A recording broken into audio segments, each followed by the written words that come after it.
What's up gamers, this is your host the Pirate King competing for gold this week as we take a look at WoW's steady decline, Star Wars changes its tune, Diablo brings out the Armory, and is Guild Wars 2 really the next WoW killer? All this and the video of the week of Conan O'Brien's game review here on this Monday's Gamers Rant.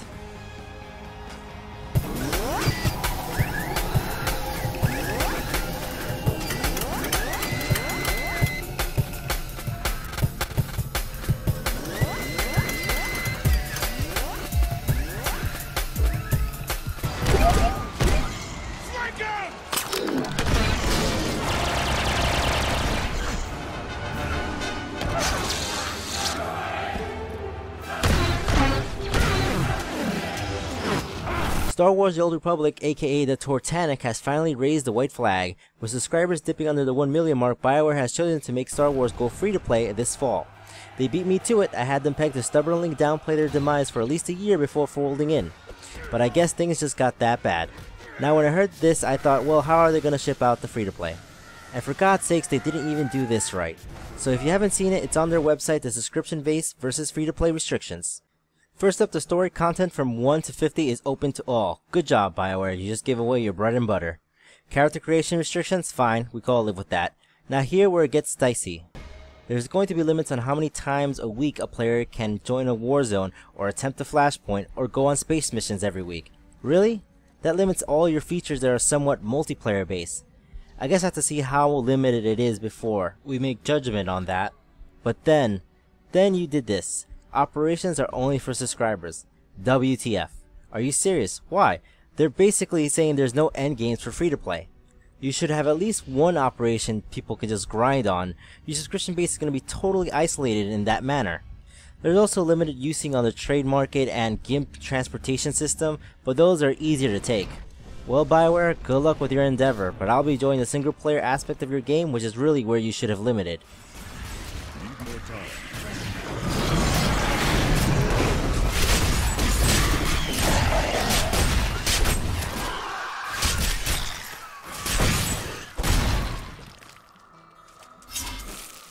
This week, Diablo3 has given subtle hints at what undoubtedly is the D3 Armory.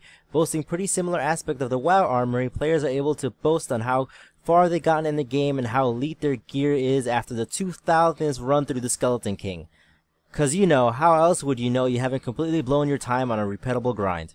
You killed 3 of my hardcore characters! The fucking lag!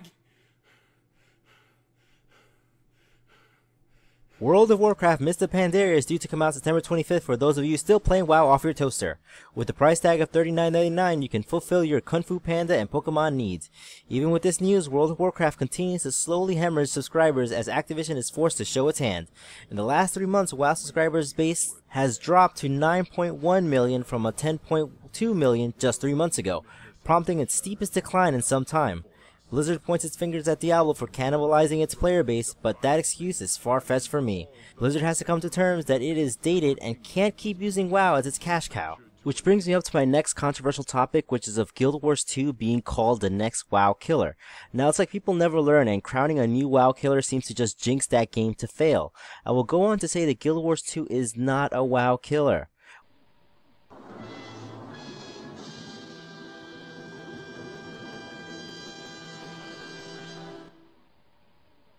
WoW will die like a dynasty without an heir, continue on its old stubborn ways till one day it wakes up and there's no one around. In the end, WoW's killer is WoW. As long as they keep producing rehashed content with dated graphics and gameplay, they will dwindle. Plus, Guild Wars 2 takes the most passive-aggressive approach in the subscriber market. Since there's a lot of people that want to keep their subscription-based games like WoW, they can still purchase Guild Wars 2 without getting hit with 2 times the fees.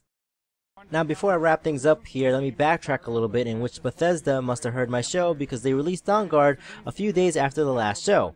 The PS3 version I heard is right behind it, and now I can torture my virtual world in peace. Well, that wraps up things for this Monday, and I'll leave you guys with a little segment I'm calling the Video of the Week, in which today Conan O'Brien will take over as he reviews Skyrim, which is just friggin' hilarious. As always, like and subscribe if you dig what you see. This is the Pirate King, and I'll see you guys on the battlefield. Hey, Conan here. As you probably know, I don't know much about video games. I don't even particularly like video games. I never play them. And for all those reasons, I've decided to review them and rate them. Today, we're going to talk about Skyrim. I'm told this is very popular. This is the Elder Scrolls V for you guys out there. And you are guys. And my friend Aaron Blair is going to help me do this. Choose Aaron, a character. You can make your own character. So these are all the different races you can be. So Nord. This looks like any douchebag bouncer at a Sunset Strip show. He's a guy that's told me to just keep walking. Oh, okay, that's a high elf. There's a dark elf. So one elf is high and the other is depressed. It would be fun to be the depressed elf. Catman? What do you think about a Catman? Why not? I'll be the cat. All right, so now we have to choose a name. I am a cat, more or less. So I want to be Mr. Buttons. That'll strike fear into the heart of the citizens of Skyrim. Now we got to determine what our body looks like. Sex? Yes. Skin tone? Whatever, later. Go with how I really am. Weight? Do whatever you want. Okay, let's just get through this. All right, what color of dirt do you want? Here's a problem already with this game. Way too many choices. For a few minutes there, we were in a wonderful new world, and now I'm doing my taxes. Eye shape? Said he'd help me get started if I could bring him a mammoth's tusk. I got a mammoth tusk for you. If you find one, I could teach you a thing or two about trading. We just have to bring her a mammoth's tusk. You know what I'm loving right now? The uncomfortable, awkward pause between us. This is me in like junior year of high school. She's waiting for me to say something clever, and I'm not coming up with anything. The girl behind her is noticing this guy's got no game. She's still waiting for me to say something clever. I got nothing. Okay, I gotta get out of here now. All right, red button. No, it's farewell. You took my tusk! You got my tusk! Oh, now he's talking to me. Oh, great. Kill him. Just kill him. Feel the wrath of Mr. Buttons!